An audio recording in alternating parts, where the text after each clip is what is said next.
Witajcie! W tym odcinku zabieramy Was do miejsca, które jest kwintesencją Finlandii, czyli do Parku Narodowego Koli. Nie tylko przepięknego, ale też niezwykle ważnego dla fińskiej tożsamości i kultury. Trafimy też do zakątka, którego można by się spodziewać może w Norwegii albo Tatrach, ale na pewno nie w Finlandii.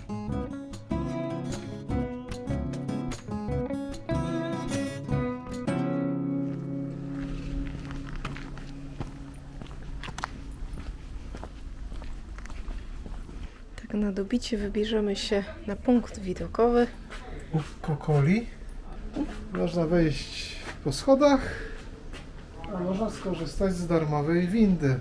Ale to nie jest cały szlak, bo jeszcze ten kawałek oczywiście. będzie do przejścia u góry. Ale tutaj można Ale sobie jak jest częściowo- winda, to dlaczego nie? W sumie dzisiaj nie zakładaliśmy, że będzie ten punkt widokowy, tylko dopiero jutro. Jakoś nam szybciej zeszło. No dokładnie. Więc...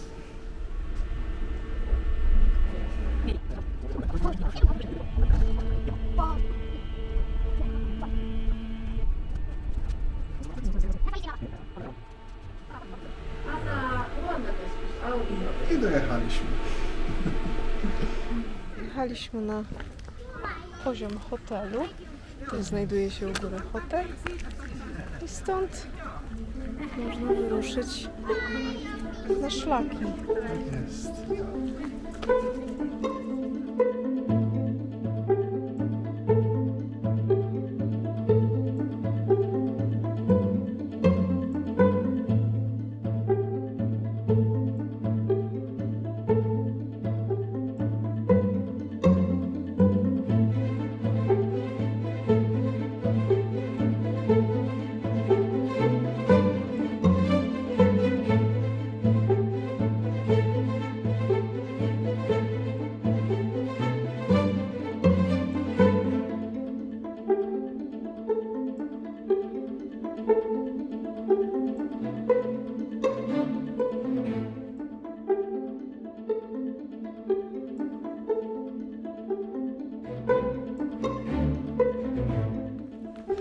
Ukko Koli to jest jeden z tych punktów widokowych.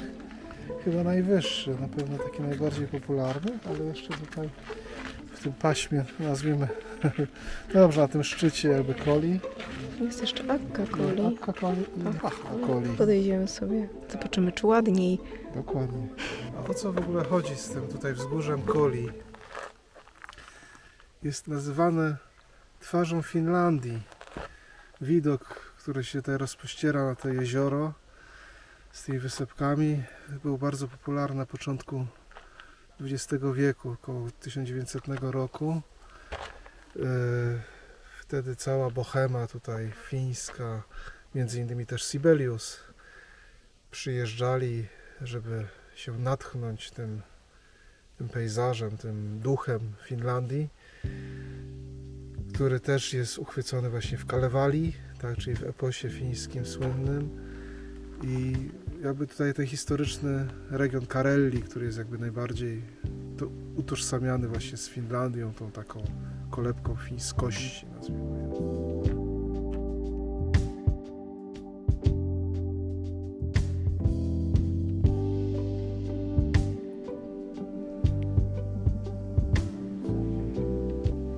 Akka Koli. Jesteśmy na Akka Koli. Trzeba przyznać, że to jest chyba najbardziej turystyczne miejsce, jakie do tej pory widzieliśmy w Finlandii. Możliwe. I myślę, że poza wioską Świętego Mikołaja będzie chyba najbardziej. Bo nie byliśmy w Muminkach. No to jak na razie 1-0 dla Ukka.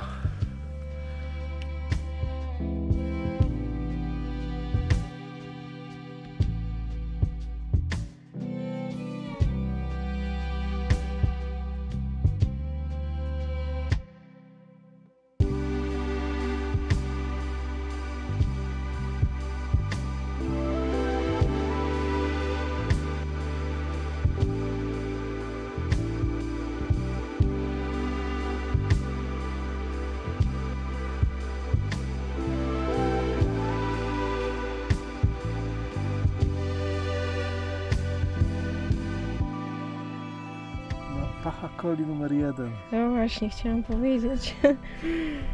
I nawet za bardzo ludzi nie ma, no bo tutaj wejść Warto to... przejść te parę metrów dalej. Myślałam, że to jest o wiele dalej. Zdecydowanie Tylko trzeba mieć dobre buty, żeby najlepszy widok.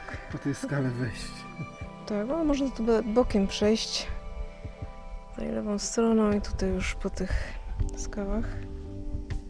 Fajnie jest. Tylko wiadomo, jak u mnie jest z takimi miejscami. Tu ja mam przeciwnie, ja mam klaustrofobię lekką. Mi się takie miejsca podobają. Mnie się też podobają, ale dreszczyk jest. Coś w tym jest, gdyby rzeczywiście chcieć oddać Finlandię jednym obrazkiem, to byłby właśnie chyba ten.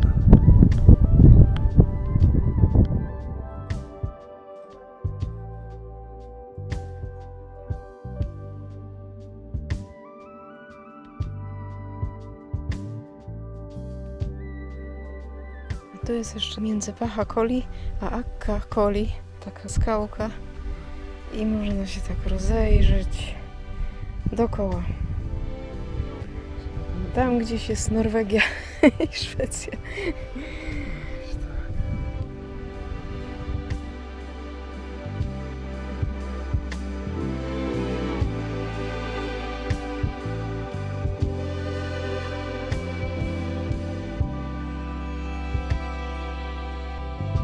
Wyspacerowani dzisiaj.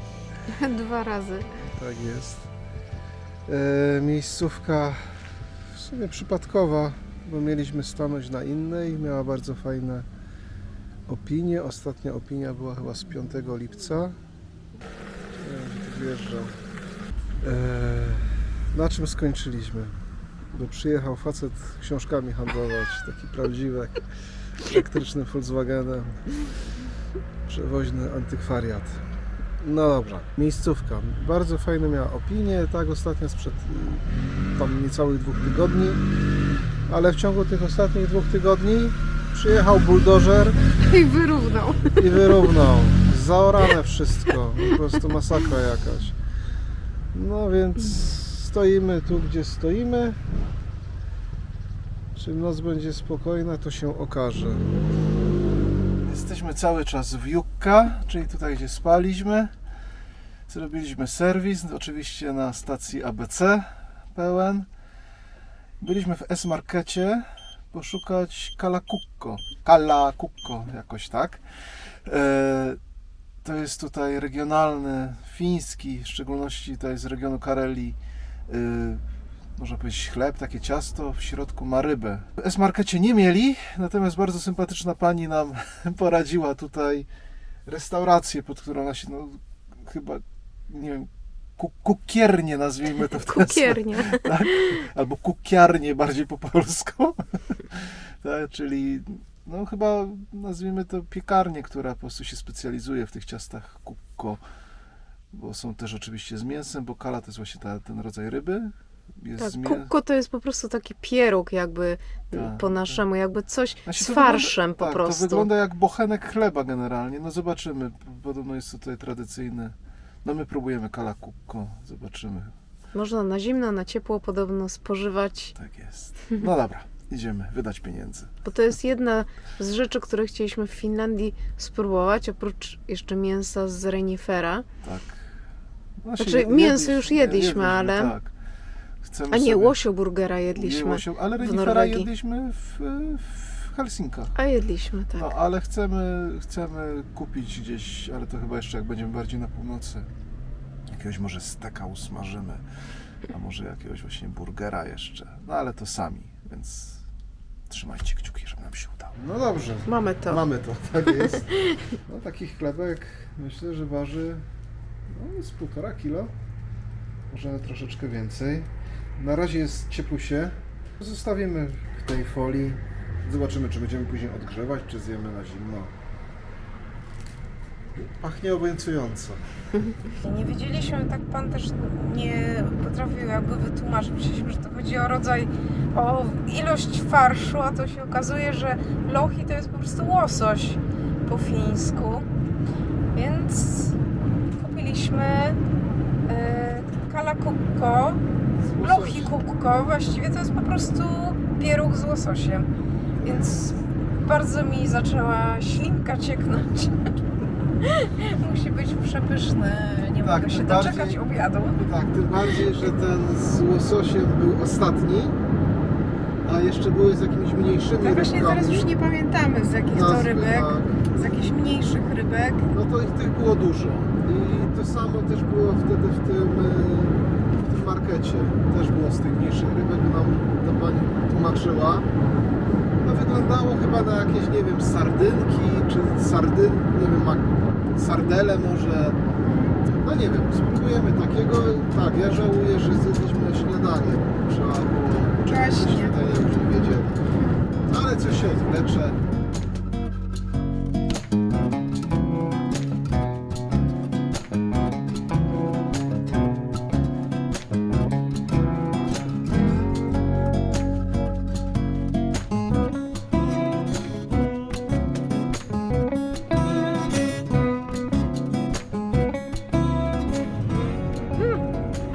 No co, pierwszego renifera. Renifera w Finlandii. Taki był chudy, że go nie widziałam w sumie. Nie zauważyłam.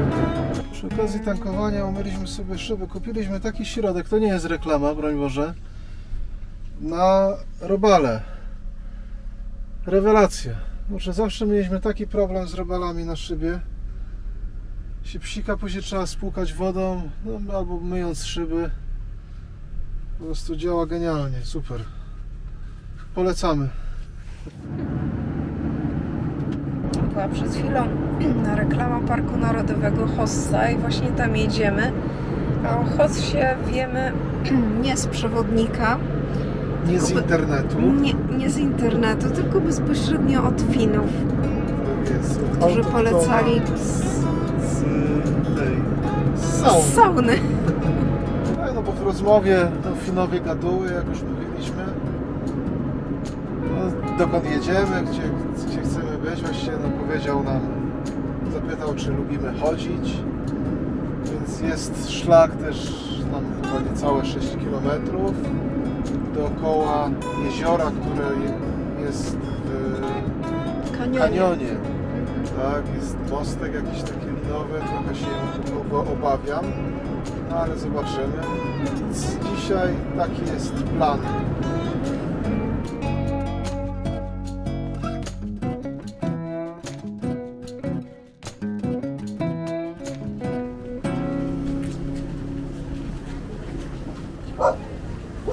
Naleśniki z pieca, masakra. Ale dobre musi być. Możemy sobie wziąć. Ale my tu nie po naleśniki. Jadąc przed siebie, nagle zobaczyliśmy setki, właściwie 1000 strachów na wróble. A ja to widziałam wcześniej na mapie, tak się zastanawiałam, czy jadąc do tej Hossy, czy coś można jeszcze po drodze zobaczyć. O co Nie. tu chodzi? Jest to instalacja z 1988 roku, stworzona przez Reiko Kele. Jest to artystka tutaj fińska, która była choreografem, tancerką też, studiowała też w Nowym Jorku i stworzyła tą instalację w 1988 roku. Ona wcześniej się znajdowała w innym miejscu, później została przeniesiona właśnie tutaj, gdzie się znajduje. No, są to strachy na wróble. 2 razy w roku przebierane w nowe ubrania. Tak jest. Nie ma co dłużej Robi tutaj wrażenie w sumie, opowiadać. tak z drogi jak się jechało. Instalacja nosi nazwę Milczący Ludzie.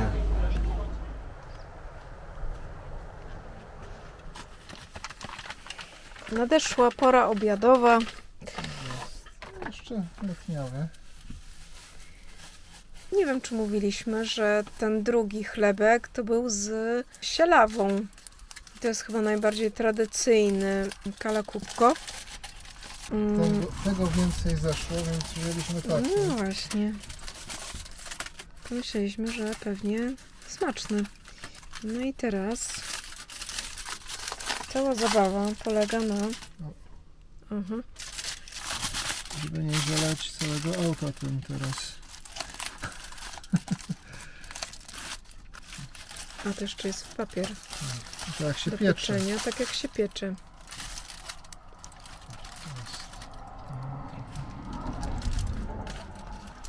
to jest takie pieczywo.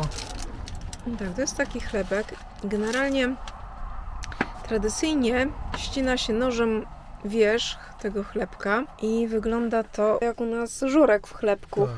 No, ale Tak jakby tylko w środku jest ryba i boczek, ale u nas to trudno będzie, potem nie wiemy, czy zjemy całe, czy tylko kawałek, więc pokroimy sobie po prostu w pajdy.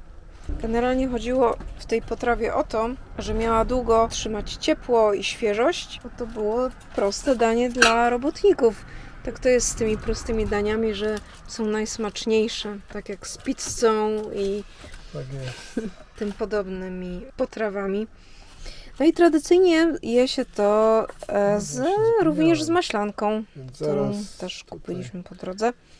A samo pieczywo to jest takie ciasto chlebowe z mąki żytniej i mąki pszennej, bez dodatku drożdży i tak dalej, tylko po prostu mąka i woda. No dobra, to smacznego. Powiedzieliśmy o tym nadzieniu z ryby i boczku, to jest takie tradycyjne, bo w tym naszym wydaniu jest sama ryba. Sam Też- łosoś. Tak, sam łosoś. I też jak czytaliśmy o przepisach różnych, to jest, że się wypełnia dno jakby ryżem, żeby ten nadmiar wody został odciągnięty z ryby. Natomiast tutaj ryżu nie ma, jest tylko grupy i troszeczkę ciasta. Smaczne. Bardzo smaczne.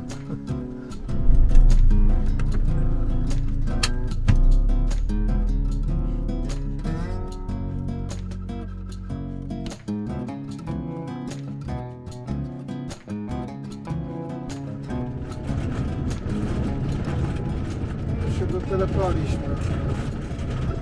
Tak, chwaliłem do tej pory fińskie szutry, ale to był najgorszy szutr, jakim jechałem na tym wyjeździe na pewno, a nie wiem, czy chyba w ogóle.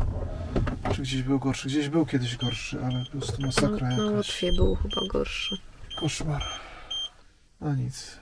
Ubieramy się i maszerujemy, po to się tutaj dotelepaliśmy. Jest godzina prawie 4, a wyjechaliśmy przed 9.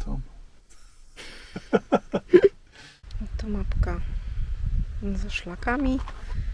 My jesteśmy tutaj, pójdziemy sobie dookoła, przejdziemy prawdopodobnie tym mostkiem i wrócimy. To będzie jakieś około 5-6 km. Można tutaj jeszcze dalej iść, ale to już za długa wycieczka by była, to około 12.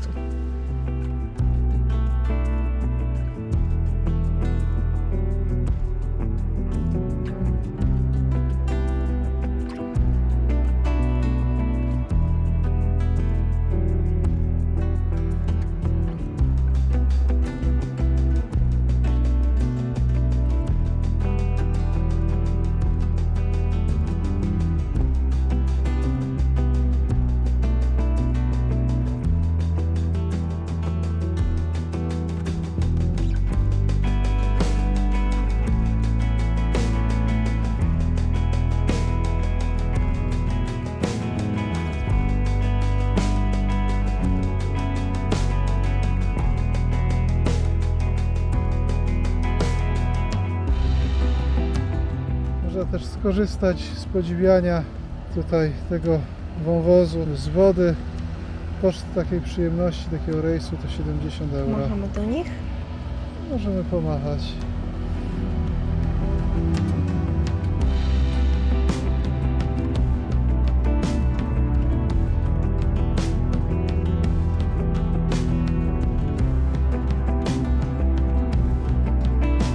No to mamy spotkanie z reniferem.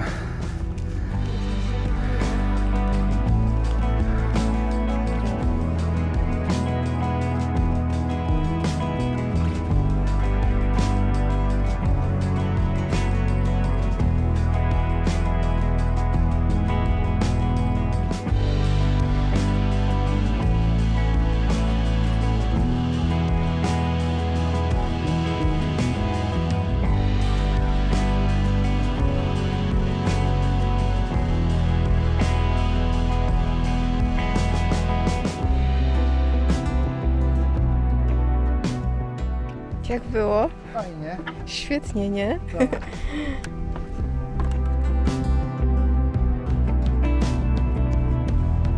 Czeka nas teraz podejście po Troszkę jak po taka. schodach.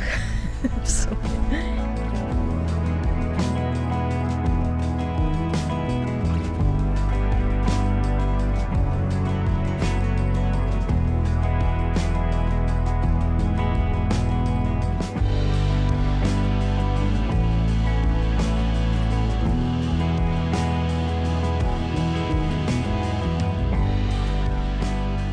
Więc tak, jak wczoraj byliśmy na Pachakoli i były widoki typowe dla Finlandii i opisujące Finlandię jednym obrazkiem, to z dzisiejszej wycieczki, jakby ktoś mi pokazał zdjęcia, to za Chiny ludowe bym nie powiedział, że to jest Finlandia. Nie wiem, Norwegia, może Tatry, tak. Chociaż z takim wąwozem, ale na pewno nie Finlandia. Fajnie. No i dobrze się jednak jest czasem zmęczyć trochę.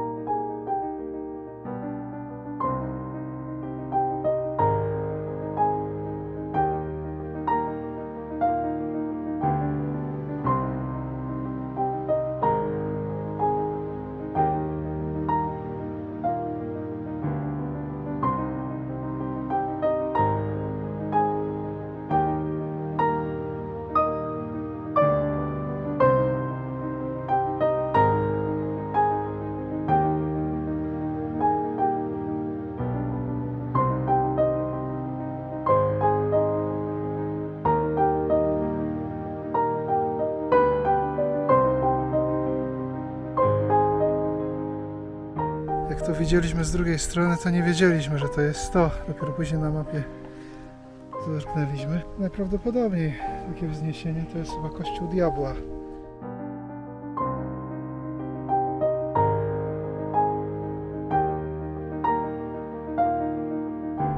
No i tak, ten wczorajszy szlak wokół jezior też był opisany jako wymagający, a był przyjemnym spacerkiem pośród lasów i jezior. To ten już ma taki charakter, no może nie wysokogórski, ale już taki górski trochę, jest trochę rzeczywiście przewyższeń i tak dalej, więc troszkę więcej czasu na niego potrzeba. Już przeszły 2 godziny.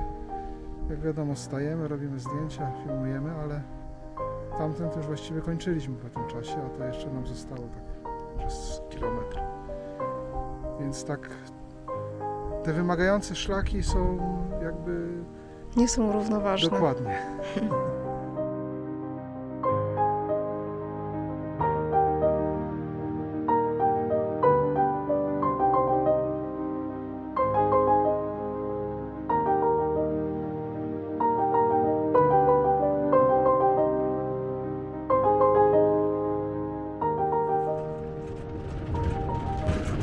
Horror.